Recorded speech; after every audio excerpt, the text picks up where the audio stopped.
All right, quick look up here, get you going. So, we talked about this stuff yesterday, solving compound inequalities. Is this an and or an or inequality?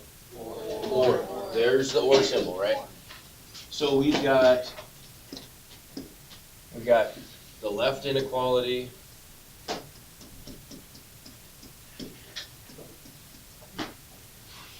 or the right inequality.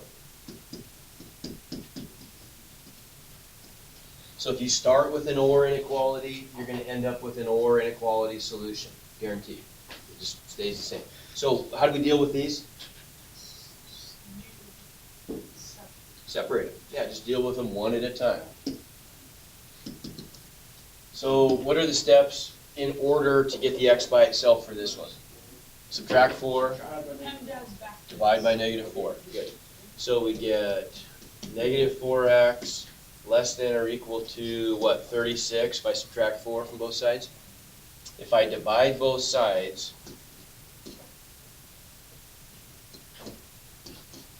by negative 4, what do I end up with? So on this side I get x, on this side I get, and what has to happen from yesterday? If I divide both sides by a negative, what has to happen? Good. Flip the inequality. So that's going to get flipped, right? So there's our answer for one of the inequalities. How about this one? It's 2 steps in order. Add 10, and then divide by negative 3. So if I add 10, I just get a negative 3x and an 18. Divide both sides by negative 3, and that cancels the negative 3, so I get an x. 18 divided by negative 3, what everybody agrees, negative 6. But what do? I gotta flip the inequality. That festive colors there. So we end up with this. So this is my solution. My solution is x is greater than or equal to negative 9, or x is less than negative 6. Correct? Okay, now let's graph this. Remember yesterday we did an example, I think, didn't we, where we graphed, I thought we did. Didn't I do one where we graphed? Well, I guess I didn't, but let's graph this one in blue and this one in red, right? And if we're looking for an and, we're looking for the overlap. If we're looking for or, doesn't matter, right? Either one by itself is good enough. So real quickly, remind ourselves, phone should be away, please. So if we, try this. I know we did this yesterday, but I just want to remind you about something. So raise your hand if your height is greater than 5'8". Raise your hand. Okay, good. Raise your hand if your height is less than 6'2". Okay. Raise your hand if your height is greater than 5'8" and less than 6'2". Okay. Some people 6'2". Let's make it 6 feet. Less than 6 feet. So some people, but a small group, right, that meet both of those criteria. Raise your hand if your height is greater than 5'8" or less than 6 feet. Everybody's hand goes up, right? Okay, difference between and or.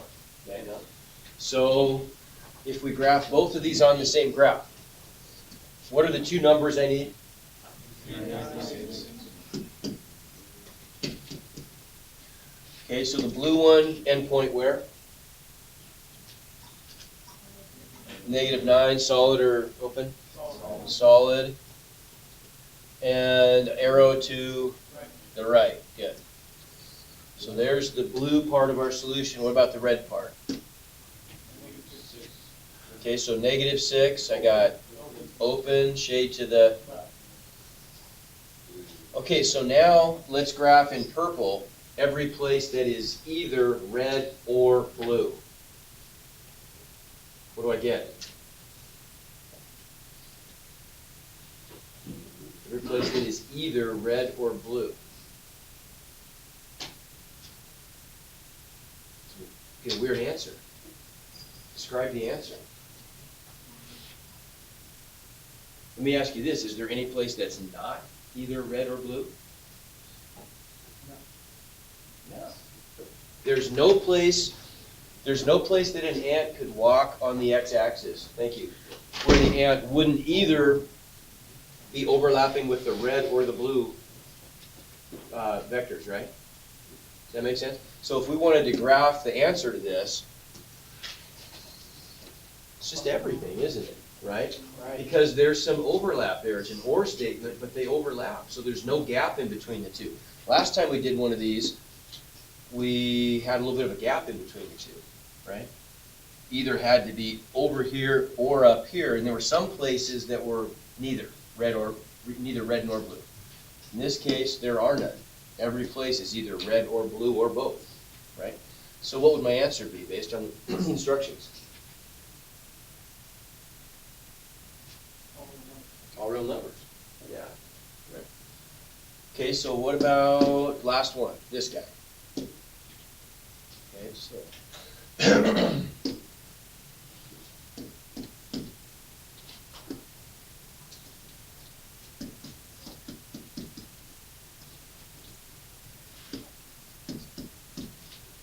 what are the two steps in order to get the x by itself?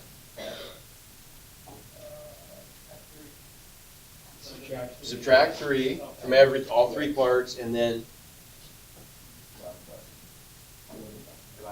divide all three parts by -2. Good. Okay, so we get subtract 3.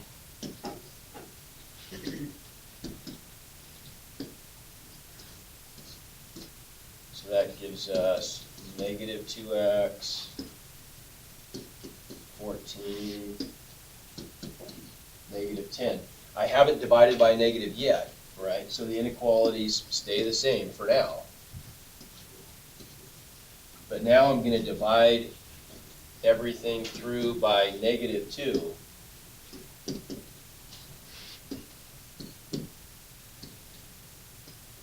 And what do I get?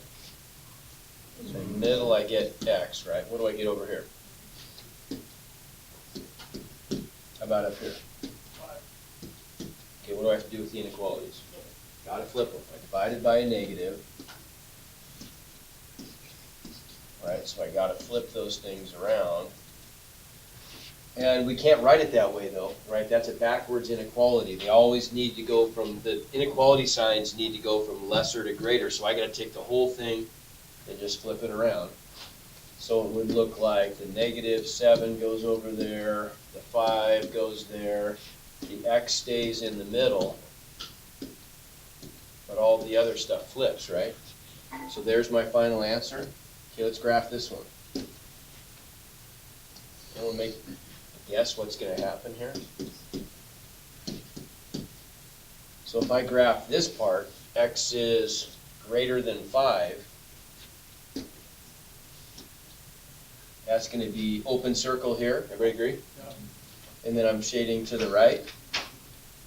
If x is less than -7, I'm going to have open circle, shade to the left, right? Thank you. Not here. Okay, so it's an and statement. So where are the parts, what's the solution then? What are the parts that are both red and blue? None.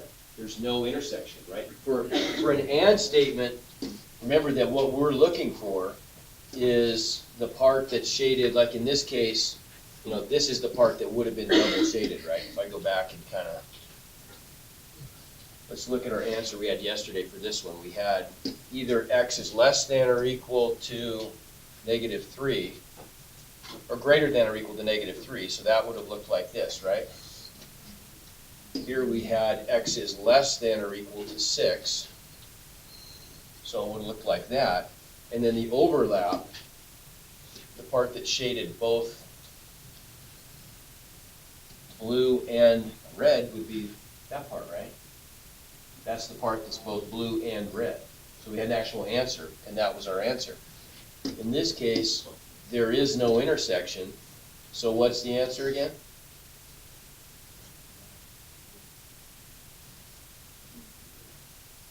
Yeah, and no solutions, right? Make sense? Okay, all right. Ian, we'll go grab the books. All right. Okay, so as soon as they're here, you can grab a Chromebook and get working.